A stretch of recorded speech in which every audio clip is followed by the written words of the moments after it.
रमण हरि गोविंद बोलो, बोलिए श्री बांके बिहारी लाल की जय जय श्री राधेश्याम। भगवान की मंगलमयी पावन चर्चा के सुंदर संदर्भ में श्री राधा माधव भगवान के पावन मंदिर में विराजमान श्री भगवान आशुतोष भोलेनाथ के सन्निधान में इस कथा के श्रद्धास्पद यजमान वंदनीय हमारे श्रद्धास्पद बालरिया जी बाबू जी, आदरणीय बाई जी एवं समस्त जड़ चेतन जो इस कथा को श्रवण कर रहे हैं, मैं सबको वंदन करता हूँ। और आइए चलते हैं अपने प्रसंग के ऊपर, जहाँ पर भगवान नंदनंदन ब्रजेंद्र चंद्र की सुंदर मंगलमयी चर्चाओं को कहने और सुनने के लिए ब्रह्मराज सुखदेव और विष्णुदास राजा परीक्षित विराजमान हैं। सुखदेव भगवान अत्यंत तल्लीनता से वंश वर्णन कर रहे हैं। यद्यपि इक्ष्वाकु वंश का लगभग वर्णन कर चुके थे, लेकिन एक इक्ष्वाकु के पुत्र थे, उनका नाम था निमि। यह कथा सुनाए बिना सुखदेव भगवान रह नहीं सके, तो राम वंश पूरा सुनाने के बाद फिर से उठा लिया कि निमिरिक्ष्वाकु तनयः वशिष्ठम। वशिष्ठ उनके ऋत्विज थे। ऋत्विज का मतलब होता है याजक, यजन कराने वाला, यज्ञ कराने वाला। तो निमि ने कहा कि गुरुदेव हम एक यज्ञ करना चाहते हैं और आप हमारे ऋत्विज बनो। अब महाराज वशिष्ठ गुरुदेव थे, देखो ये जो धन की समस्या है वो जब से पृथ्वी है तब से है। अब गुरु जी ने कहा कि मुझको तो इंद्र का यज्ञ पहले कराना है, क्यों? उन्हें लगा कि इंद्र के यहाँ दक्षिणा खूब मिलेगी, तो हम पहले उनका यज्ञ करा जाएं और उसके बाद हम आपका यज्ञ कराएंगे। तुम हमारे यजमान हो, तुम दूसरा तो पुरोहित वर्ण कर ही नहीं सकते। और वशिष्ठ जी चले गए इंद्र का यज्ञ कराने। और इधर निमि ने मन में विचार किया, निमिश्चलमिदं विद्वान सत्रमारभतात्मवान। निमि ने देखा इस शरीर तो बड़ा चल है, पता नहीं गुरुजी लौट के आएंगे तब तक शरीर रहेगा कि नहीं रहेगा। ऋत्विग्भीर परैस्तावन अहनागमत यावता गुरु। यावता कालेन गुरु न अगमत, जब तक गुरु जी नहीं आए तब तक अपर ही ऋत्विग भी, अपर माने दूसरे ऋत्विजों को बुलाई लिया। अब ऋत्विजों की तो कमी है नहीं, एक ब्राह्मण बुलाओ दशा में, तो महाराज वो आए गए। अब यज्ञ होने लगा। अब यज्ञ इनका पूर्ण हो नहीं पाया कि बीच में ही वशिष्ठ जी उनका यज्ञ करा के आ गए। और यज्ञशाला जम रही थी, बड़ी जोर से नारायणाय स्वाहा हो रहा था। तो शिष्य व्यतिक्रमम वीक्ष्य, शिष्य का यह व्यतिक्रम माने उल्लंघन, क्या कि हमारी आज्ञा को उसने नहीं माना, तो गुरु जी ने अपना अपमान समझा। असपत पतता देहो निमे पंडित मानिनः। क्यों? तू मेरा शिष्य है और अपने को बहुत विद्वान मानता है। क्या मन में विचार किया कि शरीर रहे न रहे, इसलिए गुरु जी के आने से पहले शुरू कर ले, तो जा तेरा शरीर ही न रहे। ले गुरु जी गुस्से में आ गए, श्राप दे दिया कि तुम जब शरीर इतना डर रहे थे कि शरीर नहीं रहेगा, तो हम श्राप देते हैं कि पतन हो जाए तेरे शरीर का, माने तुम मर जाओ। देहो निमे पंडित मानिनः। तो निमि ने कहा गुरु जी आपने धर्म पूर्वक श्राप नहीं दिया, ये लोभ से प्रेरित होकर के दिया, इसलिए हम भी तुम्हें श्राप देते हैं कि आपका भी शरीर नष्ट हो जाए, तुम भी मर जाओ। अब गुरु चेला दोनों ने एक दूसरे को श्राप दिया और दोनों ने जो है महाराज तवापि पतता देहो। क्या बात है, शब्द देखिए शिष्य का, गुरु जी से कह रहा है लोभा धर्मम अजानतः, लोभ के कारण तुम धर्म को भूल गए हो। शिष्य गुरु से कह रहा है लोभात धर्मम अजानतः, लोभ के कारण तुम्हें धर्म नहीं याद रह गया याद, ज्ञान नहीं है तुम्हें धर्म का। क्या पाप किया है मैंने जो आपने मुझे दंड दिया है। और महाराज ये कह करके निमि ने अपने शरीर का त्याग कर दिया। वशिष्ठ का भी शरीर तत्काल गिर पड़े, प्राणांत हो गया। अब यज्ञशाला में दो मृत्यु हो गई। यज्ञशाला में बड़ा अमंगल हुआ। ये कैसी यज्ञ है? तो ऋषियों ने कहा कि कोई अच्छी महाराज जो है क्षेत्र ढूंढो, क्षेत्र। तो क्षेत्र संसार में स्त्री को कहा गया है, क्योंकि मनुष्य के अंश से उत्तम बीज संसार में नहीं है और स्त्री के शरीर से उत्तम क्षेत्र संसार में नहीं है, क्योंकि उस क्षेत्र में कृष्ण और राम जैसे भी प्रकट होते हैं। तो उत्तम क्षेत्र ढूंढो। तो उन्होंने उर्वशी नाम की अप्सरा को उत्तम क्षेत्र बनाया और मित्रावरुण नाम के देवता जो हैं उनमें वशिष्ठ के अंश को प्रवेश करा दिया। वो जो जीवात्मा का अंश था और उर्वशी के गर्भ से वशिष्ठ जी फिर से पैदा हो गए। राधे राधे। मित्रावरुण के अंश से, ये कथा बड़ी गोपनीय है। अब वो जो मित्रावरुण का जो अंश था वो उर्वशी को साक्षात नहीं देना था, तो उन्होंने कुंभ में गिराया। तो कुंभ में कुछ गिर गया, कुछ बाहर रह गया। तो जो बाहर रह गया उससे वशिष्ठ पैदा हो गए और जो कुंभ में गिर गया उससे कुंभज ऋषि अगस्त्य पैदा हो गए। इसे उनका नाम है कुंभज। कुंभाज जायते इति कुंभजः, कुंभ से उत्पन्न हुए, इसलिए मित्रावरुणयोर यज्ञे उर्वश्याम प्रपितामहः। इसलिए वशिष्ठ को उर्वशी नंदन कहा जाता है, ये उर्वशी के पुत्र माने जाते हैं। और इनका एक नाम है मैत्रावारुणी, वशिष्ठ का मित्रावरुण के पुत्र हैं, इसलिए नाम है मैत्रावारुणी, इनका नाम रख दिया गया।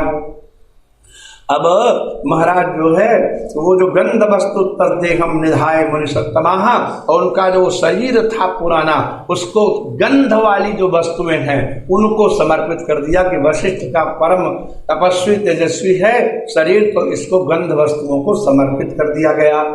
अब हो सकता है गंध वाले पौधों में उनको काट काट के बस को डाल दिया, खाद बना दी क्या, लेकिन इतना ही लिखा है गंध वाली वस्तुओं को वो समर्पित कर दिया, मिला दिया गया। अब महाराज वशिष्ठ तो प्रकट हो गए, लेकिन यजमान तो अभी वहीं पड़े हुए हैं। तो उन्होंने महाराज देवताओं की स्तुति करी। ऋषियों ने कहा यदि हमारा तप है, यदि हम लोग वास्तव में निस्वार्थ होकर के राजा का यज्ञ संपन्न करा रहे हों, तो राज्यो जीवतु देहोयम प्रसन्ना प्रभो यदि। क्या पंक्ति है। आचार्य कहते हैं कि हे देवताओं, यदि आप लोग प्रसन्न हो तो राजा का यह शरीर जीवित हो जाए और यज्ञ पूर्ण हो जाए। तो महाराज देवताओं ने उसकी जीवात्मा को पकड़ा, कहा जाओ भाई अब तो ऋषियों की वाणी सत्य होए। तो इतना कहते ही निमि का जीवात्मा, जैसे उस दिन नारद जी का और उस जीवात्मा से नारद जी ने बात कराई थी, वो जीवात्मा वहां प्रकट हो गया और उसने कहा नहीं नहीं, बड़े बड़े योगी भी शरीर का योग नहीं चाहते हैं, इसलिए अब हम पुनः इस शरीर में नहीं आना चाहते। देहम नावरुत से हम दुख शोक भयावहम, क्योंकि इस शरीर में दुख है, शोक है, भय है, हम तो महाराज इसमें अब दोबारा आना ही नहीं चाहते। हे देवताओं, आपने मुझे प्रेरित किया ऋषियों की वाणी से, हम अब आप ही से प्रार्थना करते हैं कि आप हमको पुनः इस शरीर में मत प्रवेश कराओ। तब देवता लोग बड़े प्रसन्न हो गए। उन्होंने कहा विदेहस्यताम कामम लोचने सुशरीरिणाम। तो ठीक है, तुम बिना देह के ही समस्त शरीरियों के, जीवों के नेत्रों के ऊपर निवास करो। तो नेत्रों में जो पलकें हैं उनके ऊपर निमि आके बैठ गए, इसलिए पलकें बार बार गिरती रहती हैं निमि के कारण। आपने कथा सुनी है तुलसी की, वो कहते हैं कि जब श्री राम जी ने जानकी जी को फुलबगिया में देखा तो न उनकी पलक गिरी न उनकी पलक गिरी, पलकें खुली की खुली ही रह गई। पलक जो जीव नहीं मारता वो विश्व में एक ही जीव है, उसका नाम है मछली। वो कभी पलक नहीं झपकाती, उसकी आंखें खुली रहती हैं।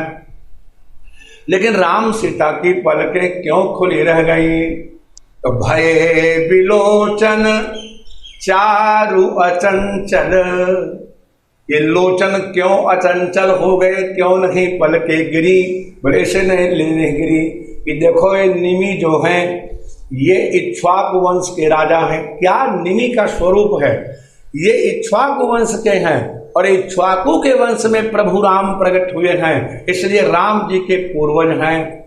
और निमि के शरीर का मंथन करके विदेहराज जनक को प्रकट किया ऋषियों ने, और उसी जनक से की परंपरा में सीरथ ध्वज प्रकट हुए, उनकी बिटिया ये सीता है। तो निमि सीता के भी पूर्वज हैं और राम जी के भी पूर्वज हैं। और जब लड़की और दामाद आपस में कुछ बात करना चाहते हो तो बड़े बूढ़ों को वहां से हट जाना चाहिए, वो उस समय वहां रहना ही नहीं चाहिए। तो निमि पलकों से हट गए, निमि रहे ही नहीं वहां, तो आंखें खुली की खुली ही रह गई। तुलसी कहते हैं भये बिलोचन चारु अचंचल, मनहु सकुचि निमित जे दिगंचल।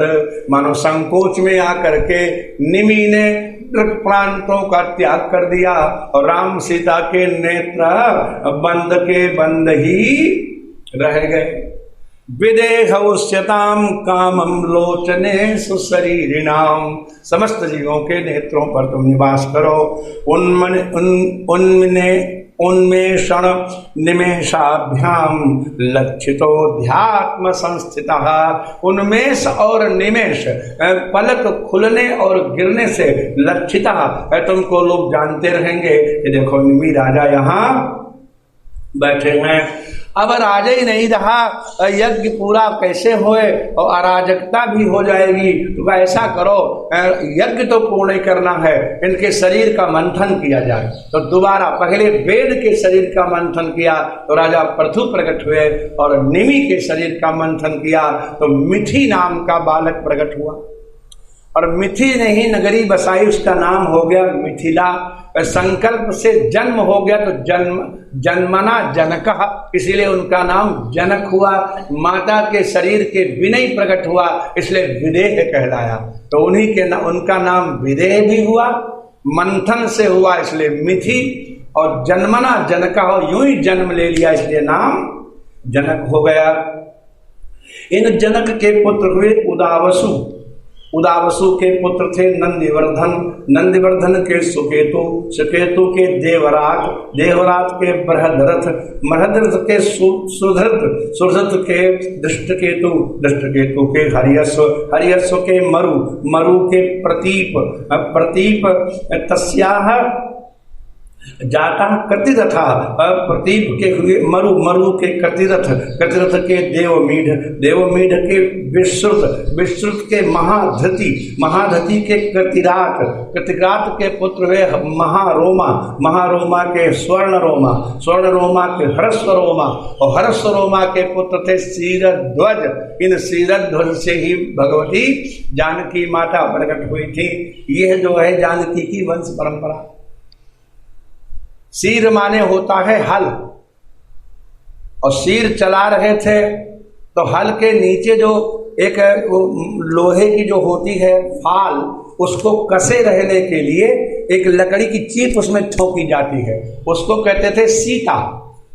और उसी सीता के लगने से वो घट प्रकट हुआ था, इसलिए उनका नाम रख दिया सीता। सीता नाम रखने का रहस्य ये है कि हल के एक इंस्ट्रूमेंट का नाम होता है सीता, और सीता के स्पर्श से ही वो घट प्रकट हो गया, इसलिए सीता ने इसको प्रकट किया, नाम धर दिया सीता।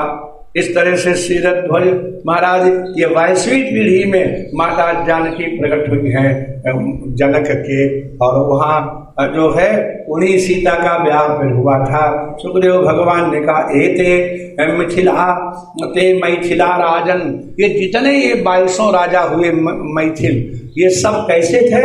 आत्मविद्या विशारदा, ये सब आत्मज्ञानी थे, सब ब्रह्मज्ञ थे, सब वेदांती थे।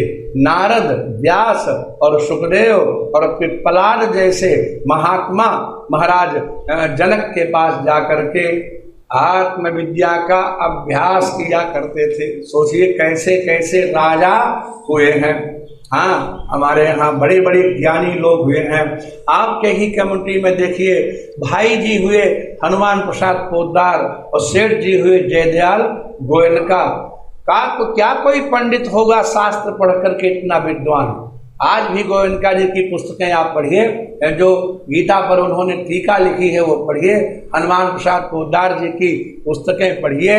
महाराज महात्माओं के महात्मा, संतों के संत, भक्तों के भक्त। लोग कहते हैं पुराणों में होते हैं, ये तो आपने देखे हैं, ये भगवत प्राप्त महापुरुष थे।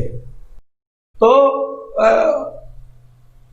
आत्मविद्या विशारदा माने उपनिषदों में तो अनेक प्रसंग हैं कि जहां राजाओं के पास ऋषिगण श्रवण करने के लिए जाते थे वेदांत, आत्मविद्या, ये समझ लीजिए। और ये सब आत्मविद्या विशारद थे ये लोग। अभी 50 वर्ष पहले तक ये महापुरुष सब थे धरती पर, अब शून्य हो गया है। इस समय कोई दिखाई नहीं देता है जो शास्त्र का सचमुच विद्वान हो। और हम लोगों को यह शंका उत्पन्न हो जाए, मैं सत्य कहता हूं, कोई बताने वाला दिखाई नहीं देता है। चाहे अपने आप टीका खोज खोज कर कुछ अर्थ निकालें, लेकिन ऐसा एक भी व्यक्ति नहीं है जो हमें संदेह हो और वो फट से बता दे। एक यहाँ पर उड़िया बाबा आश्रम है, उड़िया बाबा आश्रम में श्री जनार्दन चतुर्वेदी नाम के एक पंडित रहते थे, वृद्ध, अति वृद्ध। क्या भागवत का उनको अभ्यास था आप बताएं। सारी श्रीधरी टीका उनके मुख पर थी। एक बार हमने उनसे कठिन श्लोक पूछ लिया। मैं जा रहा था खन्ना आश्रम की ओर, उड़िया बाबा के अंदर से निकला, उनका उधर भी दरवाजा था, उधर भी वो मिल गए। चतुर्वेदी जी, मैंने प्रणाम किया और आओ तो पार्टी बैठिए, बैठे, बड़ा स्नेह देते थे। मैं बोलूँ एक श्लोक है भागवत में, उसका अर्थ नहीं जमता है। तो हंसते बोले तुम पंडित होकर के भी ऐसी बात करते हो? मैंने नहीं, हम गुरु सत्य कहते हैं, हम जिज्ञासा बस बोल रहे हैं। बोले क्या? हमने कहा कि गीता प्रेस की टीका में खंडानंद जी महाराज ने लिखा कि भगवान के बाएं हाथ में माखन और रोटी का ग्रास था और दाहिने हाथ में उंगलियों में अचार था। तो आप ये बताइए इस श्लोक में अचार का वाचक शब्द कौन है? किस शब्द का अर्थ अचार है? वामे पाणौ मृषण कमलम तत्फलान्यंगुलीषु बिभ्रत वासः कनक कपिसम वैजयंतीम चमालाम। महाराज भगवान बैठे हैं कदम्ब के नीचे और चारों ओर गोपाल घेरे हुए हैं, और भगवान ने कहा कि भाई सब लोग अपना अपना भोजन निकालो और सब लोग मिलकर के खाएंगे। तो उस समय भगवान बामे प्राणो, बाएं हाथ में माखन यूं काट लिया रोटी में, और बासी रोटी थी ठंडी और उस पर माखन लटक गया। और तत्फलानि अंगुलीषु, और फल उसके, अब जब शब्द क्या है वहां, तत्फलानि अंगुलीषु, और उसके फल दाहिनी उंगलियों में थे। और अर्थ लिखा गया कि बाएं हाथ में माखन रोटी थी और दाहिने हाथ में अचार था। तो तत्फलानि अंगुलीषु को अचार कैसे अर्थ निकला, ये बताइए हमको। तत्फलानि का अर्थ तो मैं जानता हूं, तस्य फलम तत्फलम, क्या अर्थ बताया? रोंगटे खड़े हो गए। बोले तत्फल शब्द का अर्थ सुनो, तत्पदेन वृंदावनम परामर्शते। तत्फल माने उसका फल। किसका फल? तो बोले वृंदावन का फल। तो वृंदावन में कौन फल होता है? यहाँ कोई आम लीची तो होते नहीं। वृंदावन में झाड़ियों में करील में एक टेटी नाम का फल होता है, जो गोल गोल मटर के दाने जैसा जो अचार में पड़ता है। और वो न कच्चा खाया जाए पेड़ से और न पक्का खाया जाए पेड़ से, वो तो सड़ा के ही खाया जाता है, वो अचार ही बनता है। तो तत्फलान्यंगुलीषु, वृंदावन के फल भगवान की उंगलियों में थे और वो फल तो अचार ही होता है और कोई खाने योग्य होता ही नहीं है। इसलिए सीधा अर्थ कर दिया महाराज ने कि भगवान के महाराज दाहिने हाथ में अचार था। ये लोगों को समझ में आएगा। और ये कह देते वृंदावन का फल था तो लोगों को कुछ समझ में नहीं आता, भोजन का रस ही खत्म हो जाता। तो सही अर्थ किया गया है तस्य फलम तत्फलम और तत्फलानि अंगुलीषु।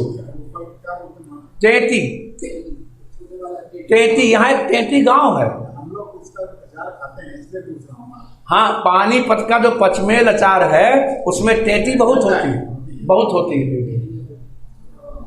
मटर के जैसे दाने होते हैं बड़े बड़े।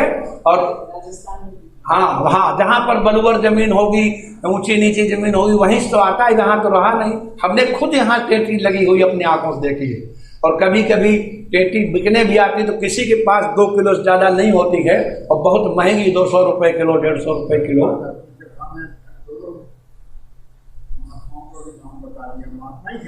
हाँ हाँ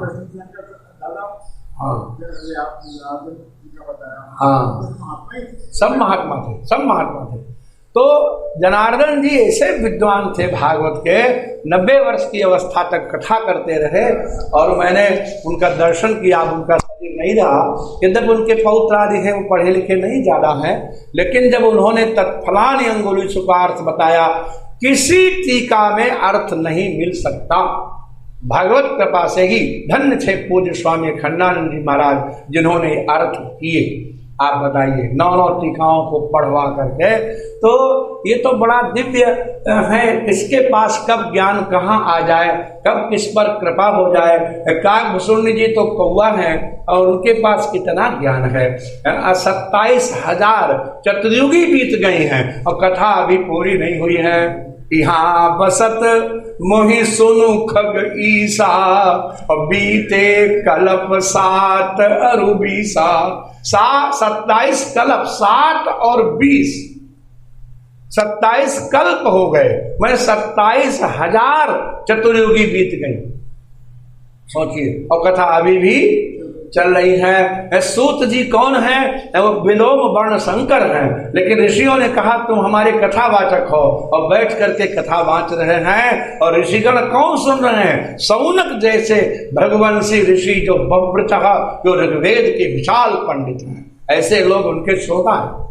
आज इसको एक बार भी व्यास गद्दी पे बिठा दिया जाए और आता कुछ नहीं है, वो अपने को व्यास समझ लेते हैं। अच्छे से अच्छे व्यास आवे फिर भी उनकी कथा सुनने को तैयार नहीं है। हम खुद व्यास हैं, बताइए।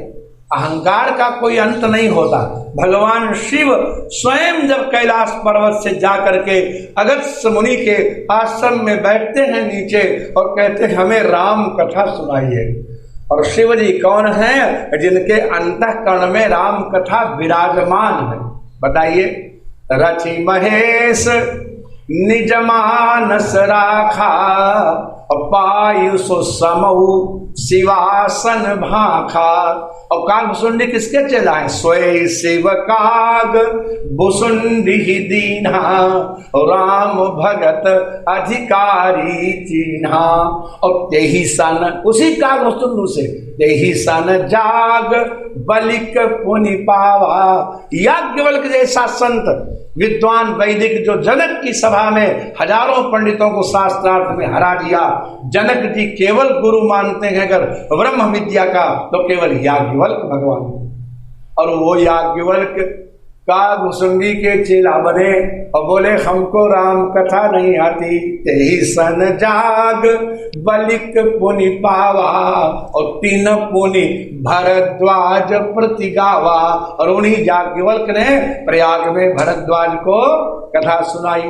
ते श्रोता वक्रता समशीला, और समदर्शी जानहि हरि लीला। क्या क्रम बनाया है। शिव जी कथावाचक हैं, सर्वश्रेष्ठ। उनके अंतःकरण में राम कथा रहती है। उन्होंने अपनी अर्धांगिनी माता पार्वती को सुनाई। उन्होंने काकभुसुंडी को शिष्य बनाकर कथा दी। काकभुसुंडी के शिष्य बने याज्ञवल्क्य और याज्ञवल्क्य के शिष्य बने भरद्वाज, और तब ये कथा का जो है सोपान चला।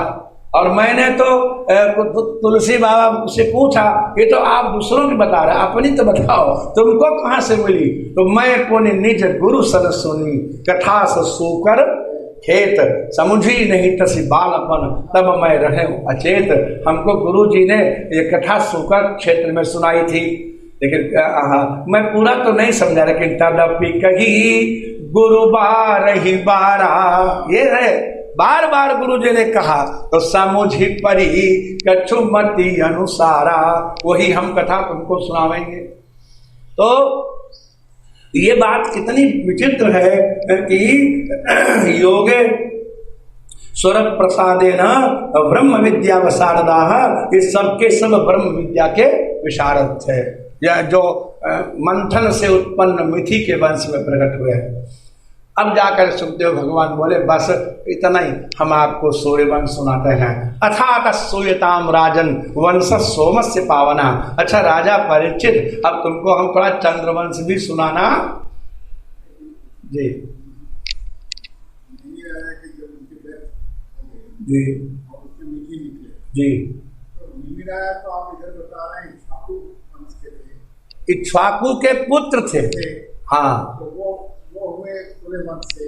हाँ, और निमि के शरीर से जो प्रकट हुए उनसे चला जो है मिथिला का वंश। तो एक ही पुरुष से, एक ही कुल से, यही तो कथा है कि जड़ एक है। एक शाखा से रामचंद्र जी प्रकट हुए और दूसरी शाखा से जगत जननी जानकी प्रकट हुई, क्योंकि निमि इक्ष्वाकु के पुत्र थे। 3 पुत्र थे इक्ष्वाकु के, वैसे तो 100 पुत्र थे, लेकिन 3 मुख्य थे। कौन कौन? विकुक्षी, निमि और दंडक। दंडक वही जो दंडकारण्य वाले। तो विकुक्षी के जन्म में तो राम जी प्रकट हुए। विकुक्षी वही जो ससाद बने, पुरंजय बने, इंद्रवाह बने। उन्हीं के वंश में मानधाता हुए, मानधाता के वंश में सगर हुए, सगर के वंश में आगे चल के राम हुए।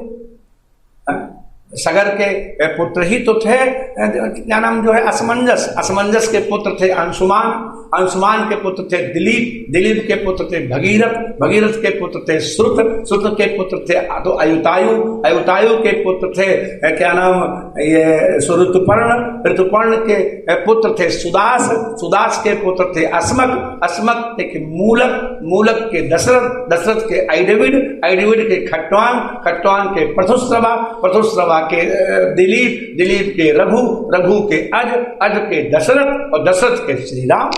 ये है वंश वर्णन। एक भाई के वंश में श्री राम और एक भाई के वंश में जानकी माता, लेकिन उन दोनों का पिता एक। तो दोनों ही सूर्यवंश में नहीं, इनका वंश फिर ये मैथिल हो गए ना, शरीर से प्रकट हुए तो बदल गया। और एक बात और बताएं बाबूजी, 7 पीढ़ी के बाद संपिंडी खत्म हो जाती है, ये बात जानिए श्राद्ध की भी। तो 7 पीढ़ी के बाद आपका कुल नहीं रहता, वो सपिंड नहीं रहा। तो अब 7 पीढ़ी पहले अगर आपका वो गोत्री भी रहा हो तो 7 पीढ़ी बाद आप उसके घर में विवाह कर सकते हैं, क्योंकि संपिंड का नियम 7 ही पीढ़ी है अंतिम। और अब तो लोग 7 पीढ़ी नहीं मानते। हाँ हाँ हाँ, 3 पीढ़ी बची, समझे, संपिंड नहीं मानते। तो ये 22 पीढ़ी पहले की बात थी। लेकिन ये ऋषि कैसे थे कि जिनको सबके नाम याद हैं और उन्होंने जो है बाकायदा ग्रंथों में लिखा हुआ है। और हम लोग क्योंकि एक कथाएं करते हैं तो हमको उनका अभ्यास है, इसलिए हम नाम सुना देते हैं। हमको कई बार तो पोथी खोलते ही नहीं, सप्ताह यूं ही हो जाता है। तो लोग कहते हैं गुरुजी आपके माइंड में क्या कंप्यूटर है क्या, ये कैसे धड़ाधड़ चलता है। हमने कहा वो हम नहीं, भगवत कृपा है, निरहंकार होकर के बिना आडंबर के हम कथा करते हैं। हम कभी छैला बाबू न बनना चाहते हैं। और भगवान की आज हमारे घर में चर्चा चल रही विद्यार्थी की, एक हमारे भक्त हैं दमोह में, तो बाबूजी 8 वर्ष से वो प्रतिवर्ष भागवत कथा सुनते हैं, बाकायदा पंडाल लगा के, और ज्यादा धनवान भी नहीं है, साधारण ब्राह्मण हैं। तो उन्होंने हमारे आज चेले को फ़ोन किया कि बिहारी जी क्या खुले हैं? तो बोले नहीं खुले हैं। बोले तो चौखट पे जाके ही कहे आना कि कुछ काम धंधा चले तो भागवत फिर से हो जाए। ये बात आके हमसे लड़के ने कही।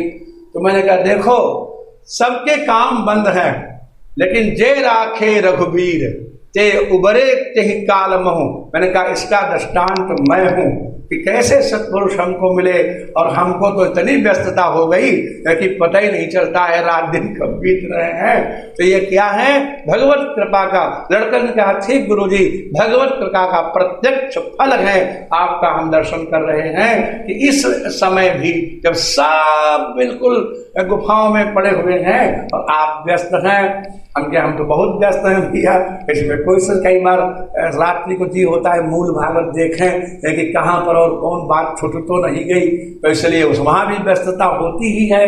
तो क्या है? जे राखे रघुवीर, जे राखे जे उबरे ते ही कालम हो। कहाँ जो है बंदी है, कहाँ पर क्या है? सब ठीक है। भगवत कृपा का अनुभव प्रतिक्षण जो नहीं करता वो कृतज्ञ नहीं हो सकता।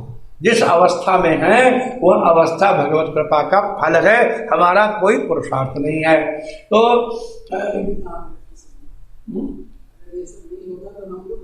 न वो कहाँ बैठे आप? श्री वृंदावन की भूमि में, जहाँ मधुसूदन सरस्वती को भक्ति प्रकट हुई, जहाँ देवर्षि नारद ने भक्ति का कल्याण करने का सूत्र पाया, राधा माधव के सामने बैठ करके और निश्चिंत हो करके, और 1 महीना, कितनी बड़ी बात है, ये बहुत बड़ी बात है। ये भगवत कृपा का फल है। तो वो कहते हैं भाई ये सब क्या है? हम आपको महापुरुषों के नाम सुनाते हैं। महापुरुषों का नाम लेने से आत्म कल्याण होता है, पाप नष्ट होते हैं, निष्कल्मश जीव हो जाता है। महापुरुषों के नामोच्चारण में बहुत बड़ी शक्ति होती है। तो सुनो भाई राजा परीक्षित, हम पवित्र वंश सोम का माने चंद्र वंश का हम वर्णन करना चाहते हैं। सहस्र सिर सब पुंसो नाभि हृदय सरोरुहात। शुरू किया 1000 सिर वाले वो मंत्र है। सहस्र सिरेखा पुरुखा सहस्राक्षा सहस्रपात सबभूमि गुं स्प्रत्वात्य तिष्ठत दशांगुलम्मा। जिसके 1000 सिर हैं, 1000 नेत्र हैं, 1000 पैर हैं, और वह सारी पृथ्वी को व्याप्त करने के बाद भी 10 अंगुल बच जाते हैं, माने वो सर्वव्यापक हैं। तो उनके नाभि से एक दिव्य सरोरुह प्रकट हुआ। सरोरुह माने कमल, और उस कमल में उनके संकल्प से वो ब्रह्मा प्रकट हो गए। और जातस्यासि सुतो धातु अत्रि ही पितृ समो गुण ही।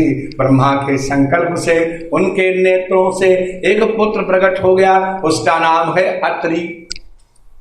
आ माने नहीं है, त्रि माने सत्व रज तम आदि दुर्गुण जिनमें माने, अथवा नास्ति त्रिहि काम क्रोध लोभा यस्मिन सब अत्रिहि माने जिसमें काम क्रोध लोभ तो छू ही नहीं गए हैं। इसलिए उनकी अर्धांगिनी के नाम है अनसूया। असूया माने ईर्षा द्वेष, और नास्ति असूया यस्याम सा अनसूया, जिसमें असूया का स्पर्श ही नहीं है महाराज। वो तो अनसूया के गर्भ से, क्या बात है, तस्य दर्भो भवत पुत्र सोमो मृतमय किलः।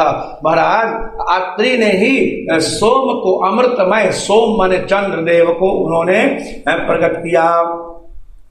ये चंद्रमा है वो ब्राह्मणों के, औषधियों के, नक्षत्रों के महाराज स्वामी बनाए गए, उनके राजा हैं।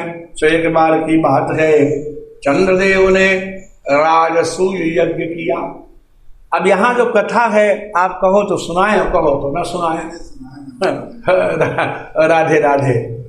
अब कथा ये है कि बृहस्पति गुरु जो थे उनको बनाया ऋत्विज, तो उन्होंने कहा सपत्नीक गुरु जी आइए। और गुरु जी थे काले काले, और गुरुवाणी थी बहुत दिव्य, राधे राधे। तो उन्होंने गुरुपत्नी से कहा कि तुम इस काले को छोड़ दो और तुम हमारे यहाँ रहो, क्योंकि हम भी सुंदर और तुम भी सुंदरी। चंद्रमा ने कहा तो पत्नी बृहस्पतिर दर्पात ताराम नामा हरत बलहात। बलपूर्वक तारा नाम की गुरु पत्नी को चंद्रमा जो चेला था उसने हड़प लिया, अहरत, हर लिया मैंने हड़प लिया और कहा जा पंडित जी तुम जाके करो भजन करो, कहाँ तुम पड़े चक्कर में। तो बेचारे बृहस्पति रोए धोए के रह गए और वहां से चले गए।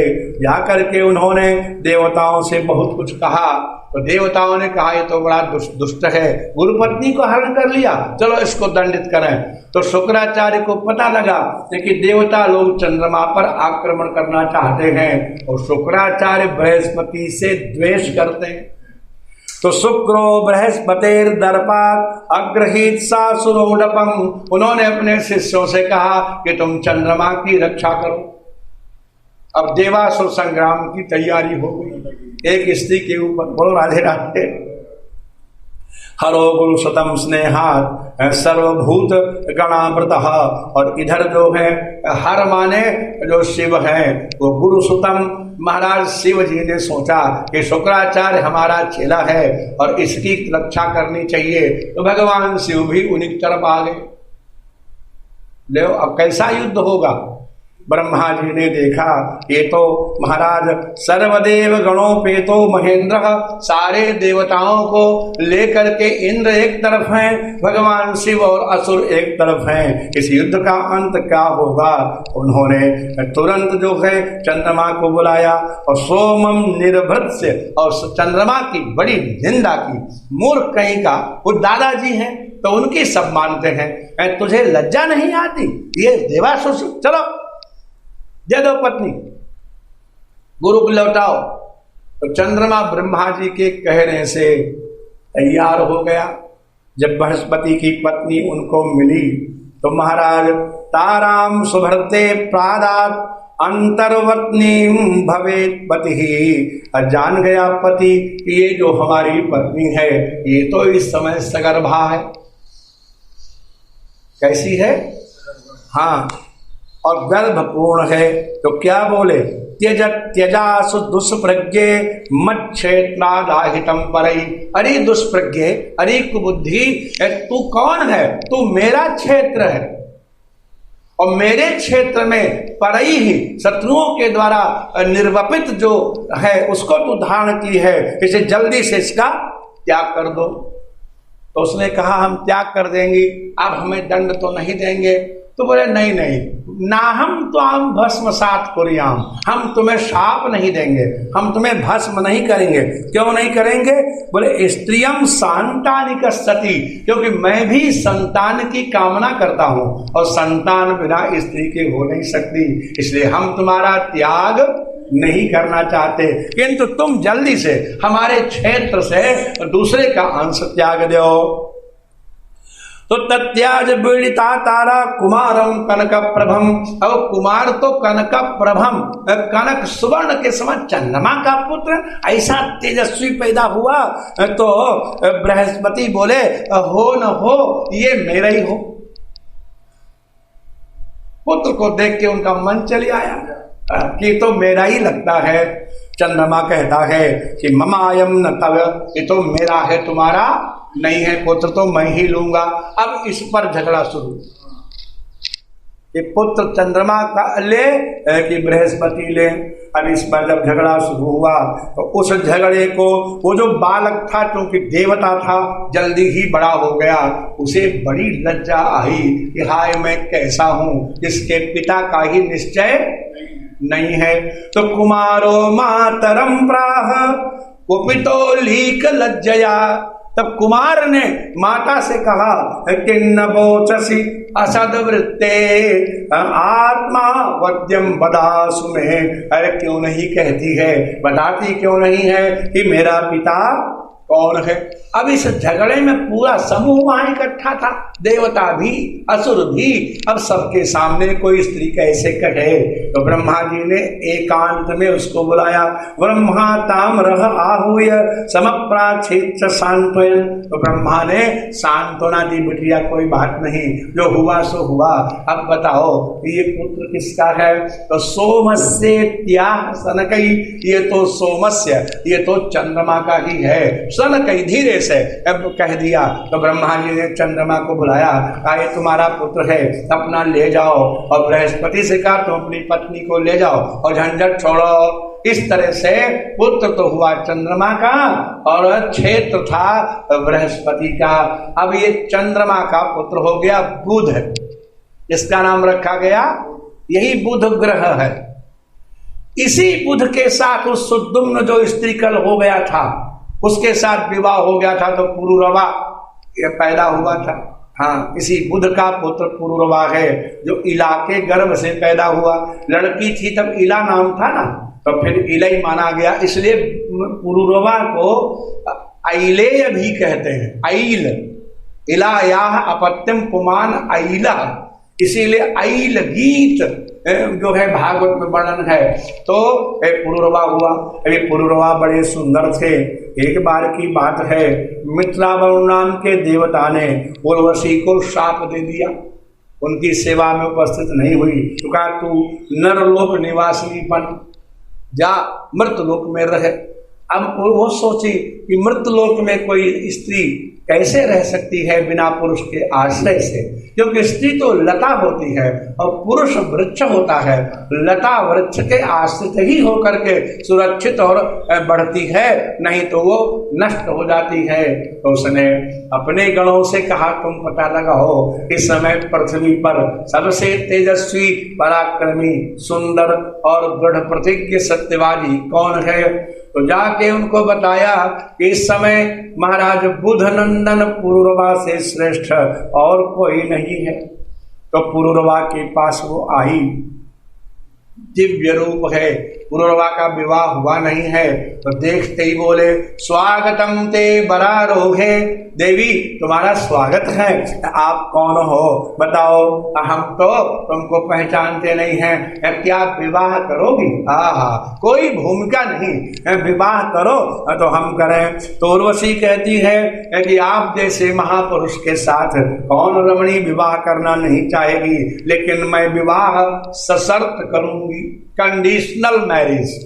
तो क्या शर्त है आपकी। वो पहले योजना सब रहती है।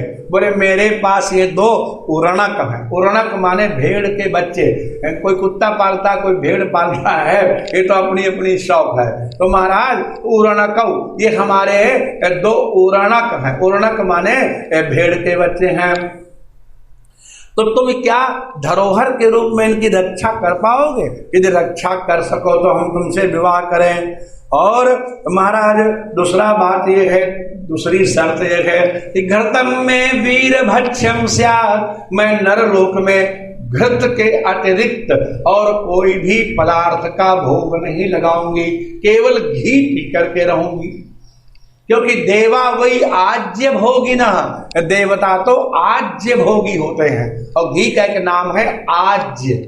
क्या नाम है। इज्यते अनेन इति आज्यम, जिसके द्वारा इज्या की जाए, इज्या माने यज्ञ किया जाए, उसको आज्य कहते हैं। इसे यजते कहा जाता है। तो जिसके द्वारा यजन किया जाए, देवता भला घृत के बिना कैसे तृप्त रह सकते हैं, हम घृत खाएंगे।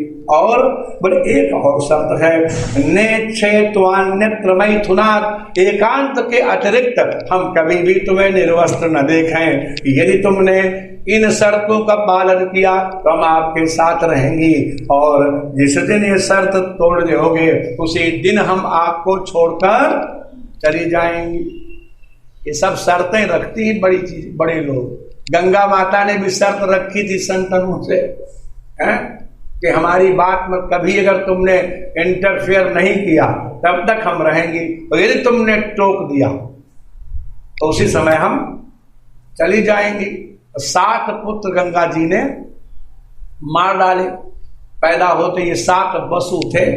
इसकी कहानी जानते हैं बाबू, क्यों मारे गए? नहीं जानते। तो बड़ी बढ़िया मधुर कथा है, ये वाल्मीकि रामायण में भी है कि वशिष्ठ के आश्रम में ये वसु हैं 8। क्या नाम है? जैसे रुद्र हैं 11, आदित्य हैं 12, ऐसे वसु हैं। तो इन देवताओं की भी कई बार इच्छा होती है कि चलो हम पृथ्वी पर घूम आए, के रूप बना बना के आते रहते हैं, घूमते थे, पता नहीं इसीलिए ना जाने किस बेस में बाबा जो है मिल जाए भगवान रे, ये तो आते ही रहते हैं। तो ये घूमते घूमते महर्षि वशिष्ठ के आश्रम पहुंचे, क्योंकि देवता लोग ज्यादातर तीर्थों में और संतों ही के यहाँ जाते हैं, और बाजार में जाके वो क्या करेंगे, उनको कोई खरीदारी तो करनी नहीं है। यहाँ क्या सत्संग हो रहा है, तीर्थों में क्या आनंद हो रहा है। तो वशिष्ठ ऋषि बहुत बड़े तपस्वी थे, ये वहां पहुंचे तो वहां इन्होंने वशिष्ठ की गाय का दर्शन किया, नंदिनी का, और वो कामधेनु की पुत्री है, वही गुण है उसमें, जो चाहे सो प्रकट करे। तो इन्होंने सोचा कि ये गाय इस बाबा जी के पास क्या कर रही है, चलो इसको ले चलो। तो बसुओं ने कहा इसको चुरा ले चलो। तो महाराज जो सबसे बड़ा बसु था उसने गाय खोल ली, और 7 बसु जो हैं वो गाय को भाग के चले। वशिष्ठ जी जो हैं वो जान गए, उन्होंने कहा अरे देवता हो करके मनुष्य वेश धारण करके तो हमारी गाय का हरण करते हो, जाओ तुम सब गर्भ में प्रवेश करो और मनुष्य बनो। तभी बड़े रोए धोए वशिष्ठ के चरणों में गिरे। जो गर्भवास बड़ा दुखदायी होता है, तो और बार बार जन्म न लेना पड़े, अथवा हम जन्म लेकर इस भूलोक में न रहे। तो वशिष्ठ जी ने कहा अच्छा जाओ, तुम लोग 7 जो हो जिसने गाय नहीं खोली, तुम जन्म तो लोगे लेकिन जन्म लेते ही तुम्हारी मृत्यु हो जाएगी। किंतु इसने जो खुद गाय खोल के पकड़े रस्सी जा रहा है, इसको पूरा जीवन जीना पड़ेगा, ये 120 वर्ष तक धरती पर रहेगा। तब उन बसुओं ने सोचा कि हमें कौन ऐसी माता मिले जो है वो हमको गर्भ में धारण करे और जन्म लेते ही हमें मुक्त करे। तो ये 7 बसु रोते रोते माता महाराज गंगा के पास गए। तो वो जो दूसरा ध्रुव नाम का बसु था सबसे बड़ा, वो भी गया, और इनने सबने प्रार्थना की कि माता हमें गर्भ में धारण करो, और जैसे ही हम पैदा हों वैसे अपने जल में डाल देना, हमको शरीर से मुक्त कर देना। तो गंगा माता ने इन वसुओं को वचन दे दिया कि ठीक है, हम तुमको जन्म लेते ही मुक्त कर देंगे। तो और 7 वसु तो इस तरह से गंगा के गर्भ में आए और मुक्त हो गए, और 8वां वसु चूंकि शापित था वो 120 वर्ष रहेगा, तो उस पर टोक दिया संतनों ने कि क्या हमारे वंश का तू नाश करके ही रहेगी। तब कहा तुमने टोक दिया, अब हम तुम्हारे पास नहीं रह सकती हैं, लेकिन तुम बालक का पालन नहीं कर पाओगे, इसलिए हम इसको लिए जा रही हैं और दिव्य बना के दे देंगी। वही देवव्रत नाम का बालक हुआ, बाद में जिसका नाम भीष्म पड़ा। यही भीष्म पितामह है जो 120 वर्ष तक रहे। ये सब कुछ कह रहे हैं, हाँ, ये सब कंडीशनल विवाह है। कैसे हैं? हाँ, कि मैंने आप बीच में अब जरा पुराणों को आप सुन रहे हैं, बताइए स्त्री की ज्यादा महिमा यहाँ वर्णन की जा रही बार बार कि पुरुषों की ज्यादा महिमा वर्णन की जा रही? सारा तेज स्त्रियों में है। सुकन्या के तप से केवल युवक बन गए। जरा विचार कीजिए, चंद्रमा के पास जब तारा देवी आई तो ग्रह नक्षत्र प्रकट हो गए बुध जैसे महाराज, और जब गंगा माता आई तो भीष्म पितामह प्रकट हो गए, और जब उर्वशी आई तो चंद्र वंश चल पड़ा। ये सब बड़े दिव्य लोग हैं। तो उर्वशी ने कहा कि ठीक है, अब ब्याह हो गया। अब ब्याह होने के बाद लड़के होने लगे, घर तो होंगे ही। तो आयु, सुतायु, सत्यायु, रय, विजय और जय, 6 लड़के हुए उर्वशी। ऐलस्य चोर्वशी गर्भात् सदा सन्नात्मजा नृप, आयुश्रुतायु सत्यायु रयोथ विजयो जय। हे राजा परीक्षित, उर्वशी के गर्भ से ऐल के अंश से महाराज 6 पुत्र हुए। अब जब 6 पुत्र हो गए तो राजा तो उन पुत्रों में मगन, और एक दिन इंद्र ने देखा कि हमारी जो ये सभा है वो उर्वशी के बिना तेजोमय नहीं है, इस सभा में कुछ ताकत। गंधर्वों से कहे जाओ उर्वशी खोज के लाओ, और गंधर्व जान गए कि पुरुरवा से युद्ध करके नहीं लिया जा सकता है, क्योंकि इंद्र भी इनको युद्ध में नहीं जीत सकता, इनसे छल करना चाहिए। तो अर्धरात्रि में विवस्त्र उर्वशी के साथ पुरुरवा थे और उसी समय गंधर्वों ने चोर बन करके उसके उरणक चुराई लिए, महाराज जो है जो भेड़ के बच्चे, और जब चुराई लिए और उरणक बड़ी जोर से महाराज चीखे, तब तो वो जो कहती है कि हाय हाय देखो मैं इस नपुंसक के साथ विवाह करके मारी गई। आहा, यद विश्रम्भात् अहम नष्टा अहता पत्याच दस्युभिः, डाकू हमारे दस्यु लिए जा रहे हैं बच्चों को, यस्से ते निशिसंत्रस्तो यथा नारी दिवापुमान, ये तो ऐसे सो रहा है, ये तो महाराज रात में तो स्त्री बन जाता है, ये दिन में ही पुरुष दिखाई पड़ता है, स्त्री की तरह सो रहा है, हमारे बच्चों की ये रक्षा। इतना कटु वचन बोली कि महाराज जैसे कोई घोड़े के चाबुक मार दे, उछल पड़े पुरुरवा। बड़े वीर थे, लेकिन ये होश नहीं रहा कि हम वस्त्र में हैं कि नहीं, और लेकर तलवार दौड़े। तो गंधर्व भयभीत होकर बच्चे तो छोड़ दिए, लेकिन बिजली चमकाई तो प्रकाश हो गया अंधकार की जगह, और उर्वशी ने उनको उसी अवस्था में देख लिया। सो लौट के जब आए महाराज कुटिया में, तो उर्वशी वहां नहीं मिली, जब शर्त भंग हो गई, उर्वशी चली गई। तब बहुत जो है पुरुरवा रोए। ये पुरुरवा और उर्वशी का संवाद बड़ा प्रसिद्ध है। विक्रमोर्वशीयम नाम का एक नाटक कालिदास ने इस पर लिखा है कि कैसा पत्नी के वियोग में दुख होता है, ये तो पुरुरवा से ज्यादा और कोई नहीं जानता।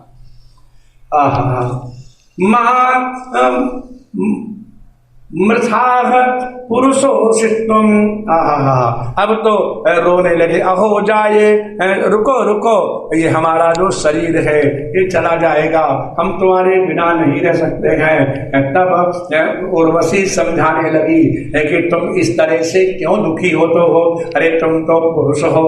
वास सख्यम वै स्त्रीणाम वृकाणाम हृदयम यथा, अरे भेड़िए का कभी भी महाराज भेड़ों से सख्य नहीं होता, हम तो भेड़िया की तरह थी। देखिए मैं तुम्हारा भोग कर लिया, अब मैं जा रही हूं, लेकिन आप चिंता मत करो, वर्ष में एक दिन हम तुमको जरूर मिला करेंगी चित्र कुरुक्षेत्र में। यह वचन दे करके महाराज चली गई। सो अब तो पुरुरवा बड़े परेशान हुए, उन्होंने तो उर्वशी का ही चिंतन करने लगे। तो एक बार की बात है, उर्वशी मंत्र तो ध्यान अधरारणी मुतारणिम, एक दिन उन्होंने विचार किया कि हम तेजस्वी पुत्र कैसे पैदा करें। तो समी की लकड़ी काटी, नीचे हिस्सा बनाया, उसको अधरारणी बनाया, ऊपर मठानी बनाई, उसको उत्तरारणी बनाया, और उसमें अरणी समझे, अरणी माने जब यज्ञ होता है तो पंडित लोग अरणी मंथन करके अग्नि प्रकट करते हैं। तो अरणी बनाई और नीचे की अरणी को उर्वशी माना और ऊपर की अरणी को स्वयं को माना और उससे मंथन किया, तो उसमें से एक देव प्रकट हुआ, वही पावक है, वही पवमान है। महाराज उर्वशी लोक की इच्छा से पूर्ववास के द्वारा ही अग्निना प्रदया राजा लोकम गांधर्व बेईमान, इस पवमान पावक को प्रकट करके फिर गंधर्व लोक को पूर्ववा चले गए। इन पूर्ववा के जो ज्येष्ठ पुत्र थे, इनका नाम था आयु। क्या नाम था? आयु, सुतायु, सत्यायु, रैवजय जे थे। ये आयु बड़े ही महाराज जो है वीर थे। इनके वंश का वर्णन यहाँ किया गया है। आयु के वंश का महाराज आयु सुतायु वसुमान पुत्र है। सुतायु के पुत्र थे वसुमान और सत्यायु के पुत्र थे सुरंजय और रय के पुत्र थे महाराज एक और जय के तरह थे अमित। विजय के पुत्र थे भीम, भीम के पुत्र हुए कांचन, कांचन के होतक, होतक के पुत्र थे जन्हू, वो वही जन्हू हैं जिन्होंने गंगा को गंडूसी कृत्य महाराज एक घूंट बना करके पी लिया था, वही हैं। इन्हीं महाराज जन्नू के पुत्र थे पुरु, पुरु के बलाक, बलाक के अजक, अजक के थे कुश, और कुश से कुशाम्बु हुए, तनय हुए, बसु हुए और कुशनाभ हुए। 4 पुत्र हुए। इन 4 पुत्रों में से जो कुशाम्बु थे उनके पुत्र थे गाधी, और गाधी के पुत्र थे विश्वामित्र, और गाधी की पुत्री थी सत्यवती, जिसका विवाह हुआ था ऋचिक महात्मा से, जिसके गर्भ से जमदग्नि हुए थे, और जमदग्नि के पुत्र थे महाराज भगवान परशुराम। ये परशुराम का बड़ा दिव्य चरित्र है, जिन्होंने महाराज 21 बार पृथ्वी को क्षत्रियों से रहित कर दिया। तब राजा परीक्षित ने पूछा, अब क्षत्रियों को नाश किया, अब ये बात राजा परीक्षित को अच्छी नहीं लगी, क्षत्रिय थे ना, तो उन्होंने कहा क्या पाप किया था क्षत्रियों ने, आप ये कथा भी हमको सुनाइए। तो कहा सुनो, जब होमधेनु प्रकट हुई थी समुद्र से, तो वो होमधेनु उस समय जमदग्नि के पास थी, और जमदग्नि के आश्रम में एक बार है कुलाधीश महाराज सहस्रार्जुन आया। सेना के सहित राजा का सत्कार करना चाहिए, अपनी उस होमधेनु के प्रताप से सारी सेना को इन्होंने तृप्त कर दिया। तब राजा ने विचार किया कि यह होमधेनु आश्रम में रहने योग्य नहीं है, इसको ले चलो। बहुत रोकते रहे, लेकिन महाराज नहीं माने, और जबरदस्ती गाय को उठा ले गया सास बाहु। उस समय इनके पुत्र जो राम हैं वो गए थे महाराज वन में लकड़ी आदि लेने। जब पता लगा कि सहस बाहु ले गया है अर्जुन, उसका नाम है अर्जुन, समझे, और सहस्त्र भाव भुजाएं हैं, इसलिए नाम है सहस्रार्जुन, और है देश का राजा है, इसलिए हैयाधीश्वर भी कहा जाता है, और सहस बाहु भी उसी का ही नाम है। सो परशुराम जी लेकर के परशा और धनुष दौड़ पड़े। तो तमापतंतम भृगुवर्य मोजसा धनुर्धरम बाण परस्वधायुधम। न इनके पास केवल धनुष बाण है, बल्कि परशा नाम का बड़ा भयानक एक इनके पास अस्त्र है। अहिने चरमाम, चर्म माने मृग चर्म की ढाल पहने हुए हैं, ऐसे सुंदर। इनको देख करके वो तुरंत युद्ध स्थल में आ गया, और 17 अक्षौहिणी सेना साथ में लाया। लोग कहते हैं 18 अक्षौहिणी सेना थी, महाभारत में बड़ा भारी युद्ध हुआ। 17 अक्षौहिणी सेना तो अकेला सास बाहु ही लाया था। अक्षौहिणी सप्तदशाति भीषणा, लेकिन ताराम एको भगवान सुदयत। अकेले परशुराम ने उन 17 अक्षौहिणी सेनाओं को मार डाला, और उसके बाद जब उसने 500 धनुष एक साथ ताने और बाण चलाए, एक ही धनुष से परशुराम जी ने उसके 500 धनुष काट दिए। और फिर परसा लेकर के जैसे कोई माली केले के पत्ते छांटता है, उसी तरह से उसकी भुजाएं काटने लगे। और उसके बाद जब क्रोध शांत नहीं हुआ, तो महाराज अपने परसे से उसका सिर भी काट डाला।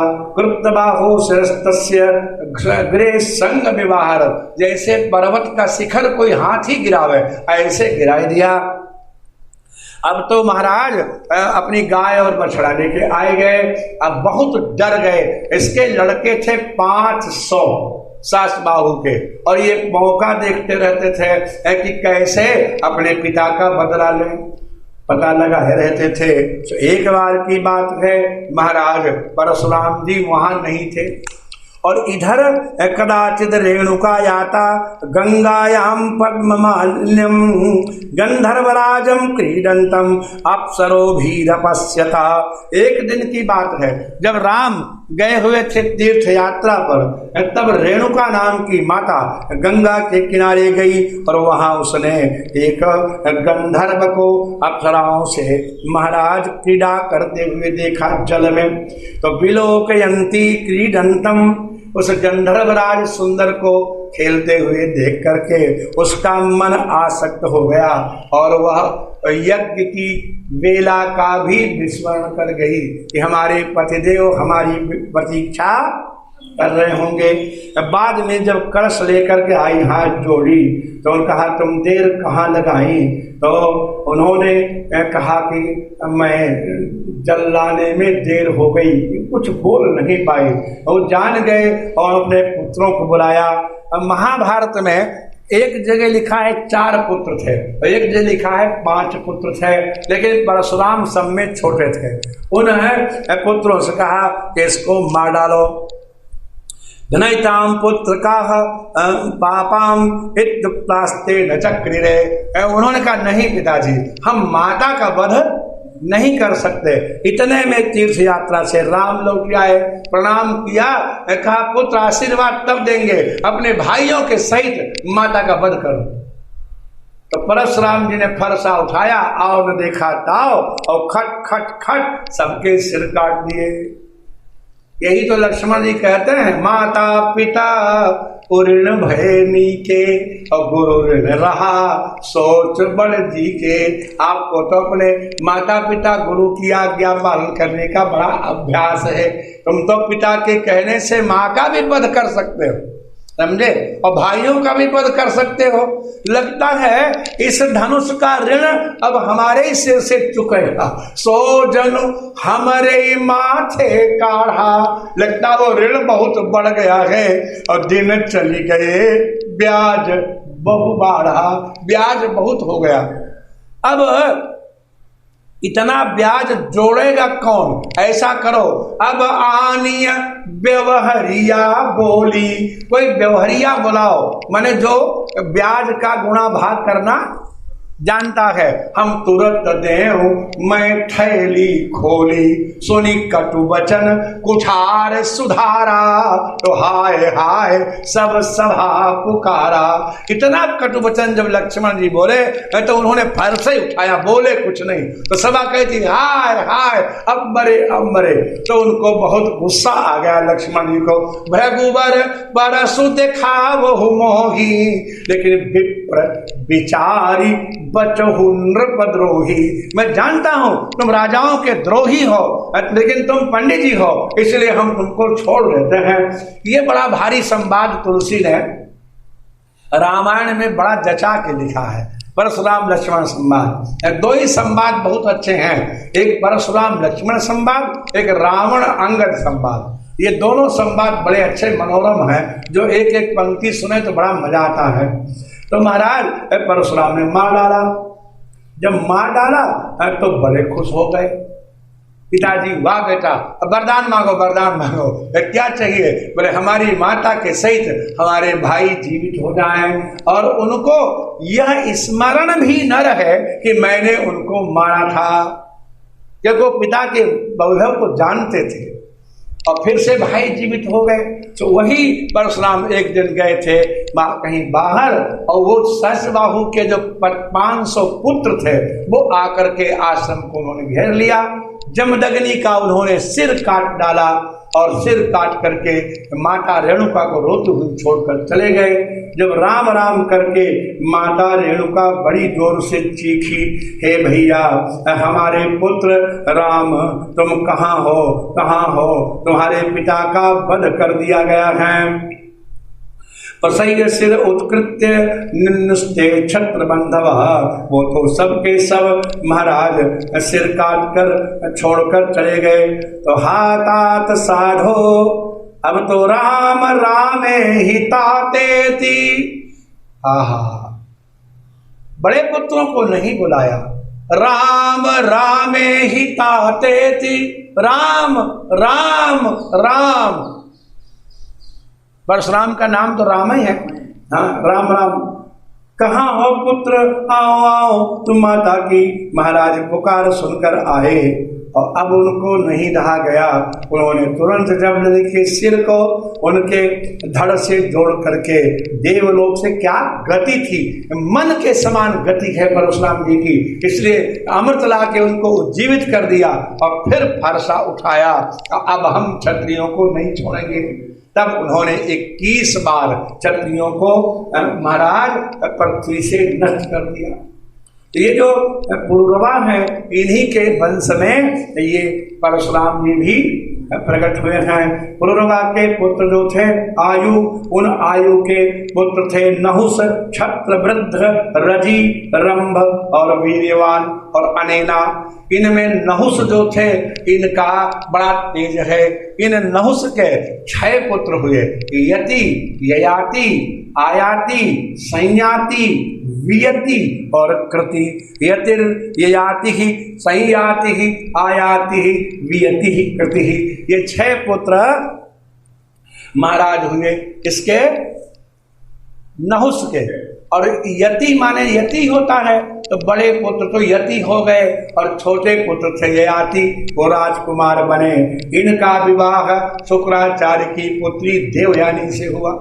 अब ये जब बात कही तो राजा को प्रश्न करने का मन हुआ कि प्रभु ये तो बताया ही नहीं कि देवयानी तो ब्राह्मण कन्या थी और ययाति तो क्षत्रिय धर्म के बालक थे, ये बेमेल ब्याह कैसे हुआ। तो भगवान सुखदेव बोलते हैं, अच्छा सुनो, हम तुमको कथा सुनाते हैं।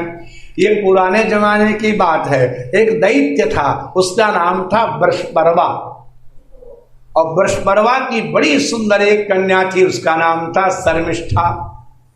ये वृषपर्वा उस समय दैत्यों का राजा था, इसलिए शुक्राचार्य अपने शिष्य ही के यहाँ रहते थे। पुराने जमाने में गुरु जो होते थे ना, वो चेले ही घर में रहा करते थे, अलग कुटिया बना देते थे, खान पान की व्यवस्था हो जाती थी और निरंतर उनके अनुष्ठान चलते ही रहते थे। एक शारदा परिवार मैंने देखा होगी, अबोहर के थे, हरिद्वार में उनकी कोठी बनी है। तो जब तक वो जीवित रहे महाराज, तब तक एक अनुष्ठान पूरा हुआ, दूसरा चालू करा दिया। तो महाराज जो बड़े लोग होते हैं वो अनुष्ठानों से कभी तृप्त नहीं होते, और उनकी अनुष्ठानों की कृपा से उनकी रिद्धि सिद्धि बनी रहती है और खूब महाराज उनका सब काम चलता है। तो वो जो गुरु जी थे उनकी पुत्री भी एक थी, उसका नाम था देवयानी। तो एक बार की बात है, ये देवयानी और शर्मिष्ठा ये दोनों सखी बन गई, एक गुरु कन्या एक राजकन्या, और सखियों के सहित ये सब की सब बोली चलो कहीं वन में कीड़ा कर आवे। तो कीड़ा करने के लिए जब ये लोग गई तो वहाँ एक बड़ा सुंदर सरोवर दिखाई पड़ा, बोले नहाए लो। ये जो कुरुक्षेत्र का पंजाब का इलाका है, वहाँ आज भी स्त्रियां वस्त्र के बिना ही नहा लेती, शायद आप जाना होगा। ये ऐसा क्योंकि उनको वाहिक कहा गया है। आपने शायद सुना हो, ये जो जितना भी भोजन करते हैं वो सब खड़ा भोजन करते हैं, राजमा खड़ा, उर्द खड़ा, मूंग खड़ी, चने खड़ी। इसलिए शास्त्र में तो कहा कि आर्य धर्म से बाहर है, क्योंकि वृषपर्वा का राज्य था, बहिर्बभो बाहिकः। तो ये सब लड़कियां सरोवर में स्नान करने लगी। इतने में नंदी स्वर पर बैठ करके वीक्ष्य व्रजंतम गिरिशम सहदेव्या वृषस्थितम सहसोत्तीर्य वासांसी पर्यधुर्पीड़िता स्त्रियः। जब शिव जी को नंदीश्वर के ऊपर माता पार्वती के साथ जाते हुए देखा, नजदीक ही निकल रहे थे, तो मार शर्माई गई और निकल के झटपट अपने वस्त्र पहनने लगी। तो उस हड़बड़ाहट में जो गुरु कन्या थी देवयानी, उसके वस्त्र राजकन्या ने पहन लिए। तो गुरु कन्या जब निकल के आई, उसको वस्त्र नहीं मिले, तो उचित तो ये था कि जो था पहन के लज्जा बचाती, लेकिन ब्राह्मणी थी तो उसको क्रोध आ गया और वो गालियां देने लगी। ये स्त्रियां जब गुस्सा होती हैं बड़ी जल्दी गाली देती हैं और बड़े बड़ी गाली देती हैं। अब क्या बोली कि अस्माधार्यम धृतवती सुनीव हविरध्वरे। अरे तो दैत्य कन्या होकर के अस्मद्धार्यम, मेरे धारण करने योग्य वस्त्रों को तूने धारण कर लिया। ये तो वैसे ही हुआ जैसे कोई यज्ञ की हवि को कोई कुतिया खा जाए। अब इतनी बड़ी गाली कोई राजकुमारी सहेगी? तुम गुरु कन्या हो तो बनी रहो, लेकिन राजकन्या कैसे इतना बड़ा अपमान सह सकती है, और वो भी सबके सामने। सुनी कह दिया। क्या कह दिया? सुनी माने कुतिया। और बहुत सुनाया कि हमारे पिताजी बड़े तपस्वी हैं और वो तुम्हारे पिता के राज्य की रक्षा करते हैं, सब बातें बताई। तब तो उसे भी क्रोध आ गया और वो कहती है शर्मिष्ठा, देखिए क्या भाषा है, बड़ा दुख होता है। बोले तू क्या कहती है कि तेरे पिता हमारे पिता का राज्य रक्षा करते हैं? अरे तुझे शर्म नहीं आती है? जब हमारे यहाँ भोजन बनता है तो उसी तरह तुम खड़े रहते हो कि जैसे कोई भिखारी होता है। तुम तो भिक्षुकी हो। हमारे एक पहले जमाने में जब धनवानों के यहाँ भोजन बनता था तो प्रथम थाली का नाम होता था अग्रासन। क्या होता था? अग्रासन कहते थे। मैंने खुद सुना है इसको। हमारे यहाँ जमींदार थे क्षत्रिय, तो उनके रसोई में पहली थाली अग्रासन निकलता था और वो किसी ब्राह्मण को दिया जाता था। तो हमारे यहाँ भोजन बनता है, जब अग्रासन निकलता है तो तुम भिक्षुकी की तरह खड़ी रहती हो, तुमको देते हैं और तुम इस प्रकार से बातें कर रही है, ये तो ठीक नहीं है। किम न पथि छछे स्माकम गृहान बलि भुजो यथा। अरे तू तो बलि खाने वाली कौआ की तरह है जो हमारे घर की ओर एक टकी लगा के देखती रहती है।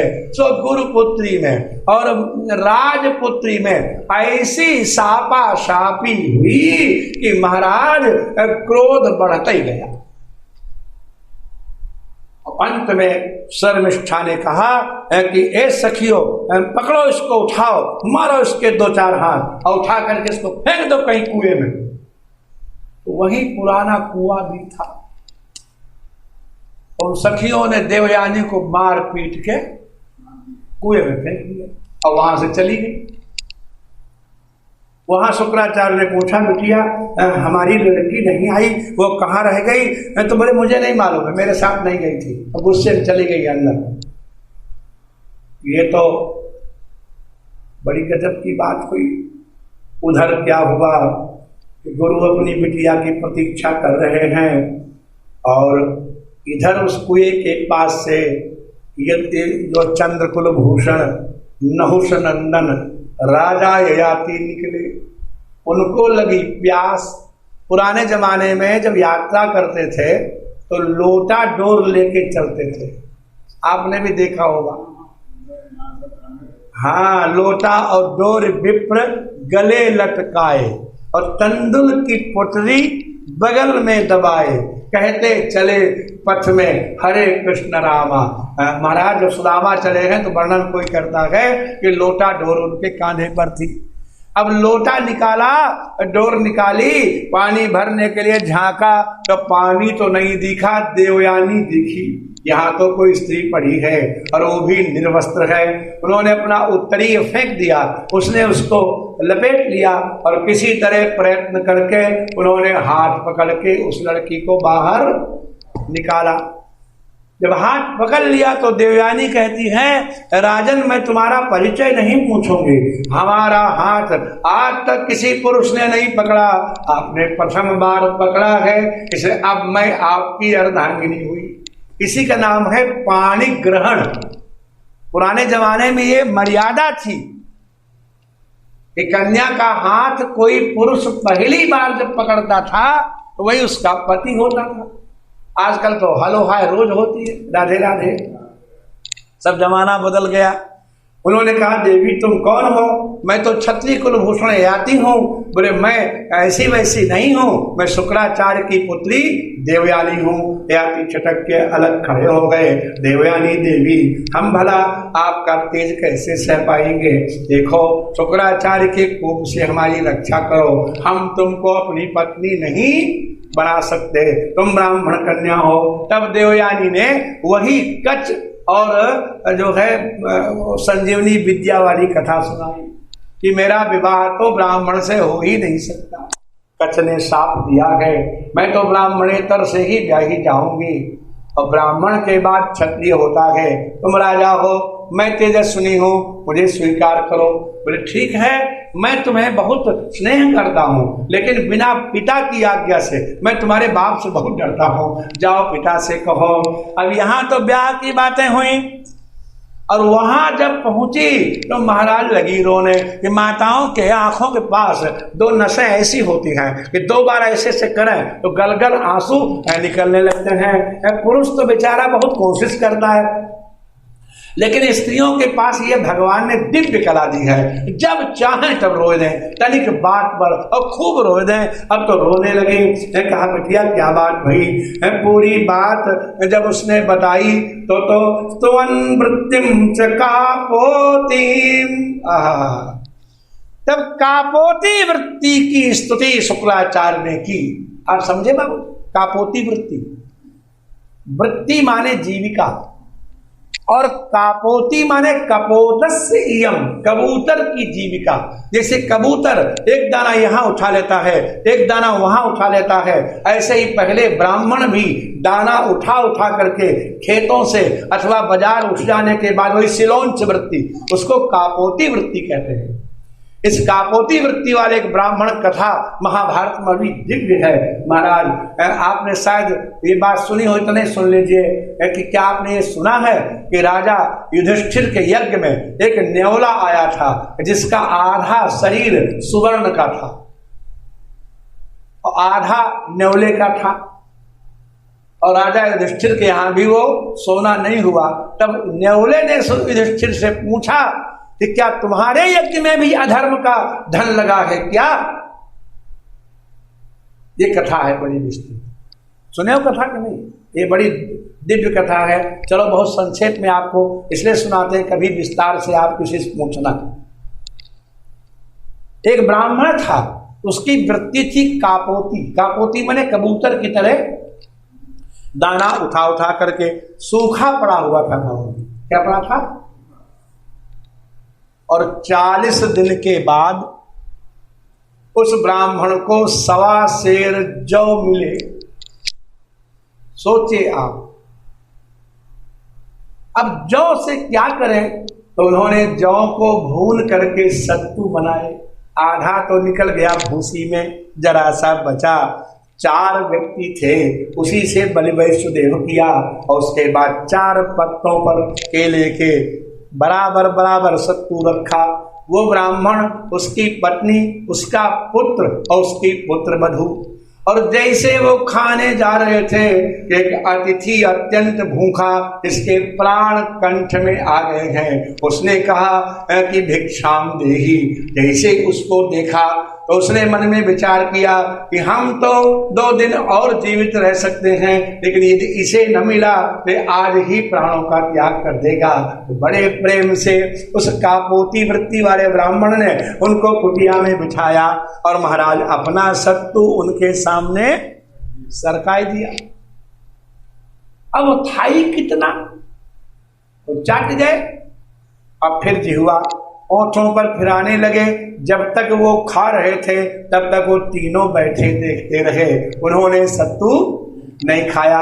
वो जान गया ब्राह्मण ये भूखा तो है। तो ब्राह्मणी कहती है कि हे स्वामी, मेरे भी सत्तू आप अतिथि को दे दो। उन्होंने कहा देखो, स्त्री का रक्षण करना ये पति का परम धर्म है। पति शब्द का अर्थ क्या है? पति किसे कहते हैं? पारक्षणे धातु से पति बनता है। पाति रक्षति पत्नीम असौ पति, जो अपने प्राण देकर भी अर्धांगिनी की रक्षा करता है उसको पति कहते हैं। ये पति शब्द का अर्थ है। तुम्हें कैसे पति जब तुम्हारे प्राणों की रक्षा न कर पाया, इसलिए तुम अपने प्राणों की रक्षा करो। वह नहीं स्वामी, अतिथि धर्म है और ये भूखा रह जाएगा तो आपको तकलीफ होगी। तो उन्होंने वह भी उसको दे दिया। उसके बाद भी वो पेट नहीं भरा। वहां बहुत बातें हैं। अंत में चारों का हिस्सा वो